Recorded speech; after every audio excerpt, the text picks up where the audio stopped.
My name is Quinn Hayes. I live in Santa Fe, New Mexico, and I've always believed that helping family was the right thing to do. Until the day my sister looked straight at me and said the words that shattered that belief forever. "Oh, come on, Quinn. You're lucky I even let you pay my bills." The air in the room didn't just get cold, it solidified. I could feel the eyes of our mother on me, waiting for my reaction, but I didn't argue. I didn't cry. I just nodded. I stood up, my chair scraping against the floor, and I walked away. And in that quiet walk to my car, under the vast New Mexico sky, a plan began to form. This wasn't just about money anymore. This was about survival. A year earlier, I would have done anything for her. My life was peaceful. My job at a finance firm was steady. My apartment was small, but it was mine. Every piece of secondhand furniture was a trophy of my independence. After our father passed, I learned to find a strange comfort in solitude. He always said family should be your safety net, not the storm. I thought I'd already weathered my storms. Then she called. Her voice was a tremor wrapped in static. The marriage was over. She was back at our mom's house in Albuquerque. And she was broke. I remember standing at my kitchen window, watching the desert sky bleed from orange to violet as she listed her overdue bills. The plea in her voice was a hook in my heart. "Quinn, I don't have anyone else. I just need a little help until I get on my feet." I didn't hesitate. My fingers flew across my banking app. Transfer complete. The relief in her sigh was palpable. It made me feel strong, needed, like the big sister I was supposed to be. When I told Mom, she smiled that fragile smile of hers. "Sisters are supposed to help each other," she said. "You're lucky you have each other." But that night, I couldn't sleep. A quiet, nagging voice whispered that I hadn't just helped her stand.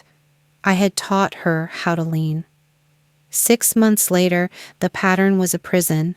The little helps became a monthly ritual. Rent, car insurance, a small emergency. The transfers grew from a few hundred to over $1,000. My disposable income was vanishing into a black hole named Landon. Meanwhile, my sister's struggle looked suspiciously like a luxury lifestyle. And my mother? She saw a miracle. "You should see her, Quinn. She's glowing." I wanted to scream, "What kind of glow is funded by my silence?" I started a notebook. A ledger of my own betrayal. March, $800. April, $600. May, $1,000. The numbers stared back at me, a silent accusation. She hadn't paid back a single cent. Every time I tried to broach it, she'd laugh it off. "Don't be so uptight, Quinn. You know I'm good for it.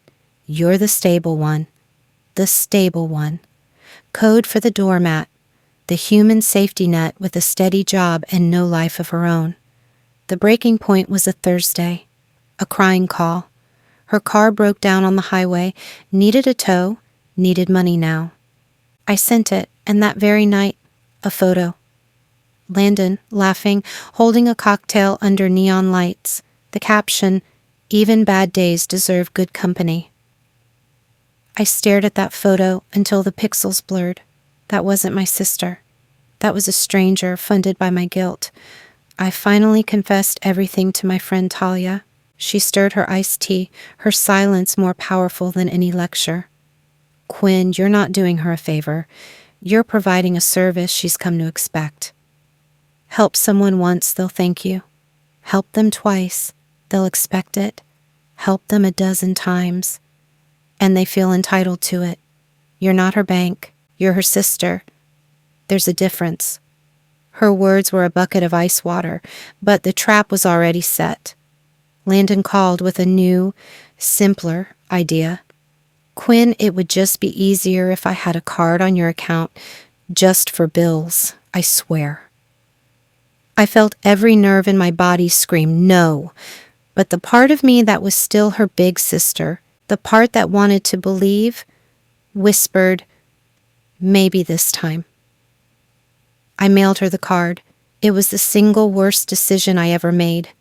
The first statement was a punch to the gut, a luxury spa, a high-end boutique, a wine shop. I called her, my voice trembling with controlled rage. Landon, the spa? The wine? What happened to just for bills? Oh, that? I had a rough week. I needed to treat myself. It's family money, isn't it? Family money. The words echoed in the silence after I hung up. My money, earned with my time, my stress, my sacrificed peace, was now family money. The generosity my father taught me had been twisted into an entitlement. The cage was now made of platinum, and I had handed her the key. I went to a family dinner hoping for a truce. Mom was baking. The house smelled of rosemary and nostalgia. Landon was there, all smiles. For a while we pretended. We talked about the weather, the garden, and then Mom, bless her heart, poured fuel on the fire. I'm so proud of Landon. She's really turning a corner, taking responsibility. Landon gave a soft, practiced laugh. She leaned back in her chair, a smirk playing on her lips. Well, it helps when you have a sister who's practically an accountant. Quinn makes sure everything gets paid. She's my little hero. The room shrunk. The light seemed to focus solely on her face, and then she said it, the words she'd been thinking all along. Honestly, you're lucky I even let you pay my bills. There was no joke in her eyes, only cold, hard truth. She meant it, every single word. I looked at her, at this woman draped in my financial skin, and I didn't see my sister. I saw a parasite that had mistaken my heart for a host. I excused myself, my body moving on autopilot. As I walked to my car, the cool night air didn't feel like a relief. It felt like the first breath after a long, near-fatal drowning. A week later, I acted. There was no drama, no screaming match. Just me, my laptop, and the quiet, methodical sound of emancipation. I logged into my bank. I located every card with her name on it, and I clicked freeze, one by one. Then I changed every password. I removed her from every autopay. It was surgical. It was silent. It was over. I watched the digital tsunami of her panic, and for the first time, I felt nothing. No guilt, no anxiety, just a profound, bone-deep stillness. I typed one final message. I won't fund your denial anymore. Then I turned my phone off. The silence that filled my apartment was the most beautiful sound I'd ever heard. Consequences, as it turns, are a lot like interest. They compound. Her accounts were frozen. The friends from the brunch photos started asking for their money back. The social invitations dried up. Even Mom, her chief enabler, finally stopped writing checks. The world without my financial filter was a much colder, harder place for Landon. And then, one evening, I saw her standing at my gate. No designer clothes, no makeup, just a woman, shrunken in a gray sweater, her eyes hollow. She just stood there, looking at my home, a place no longer welcome. She didn't knock. She didn't see me. After a long moment, she turned and walked away, disappearing into the twilight. It wasn't a victory. It was a tragedy. But it was her tragedy, not mine. And for the first time, I understood that letting someone face the consequences of their actions isn't cruelty.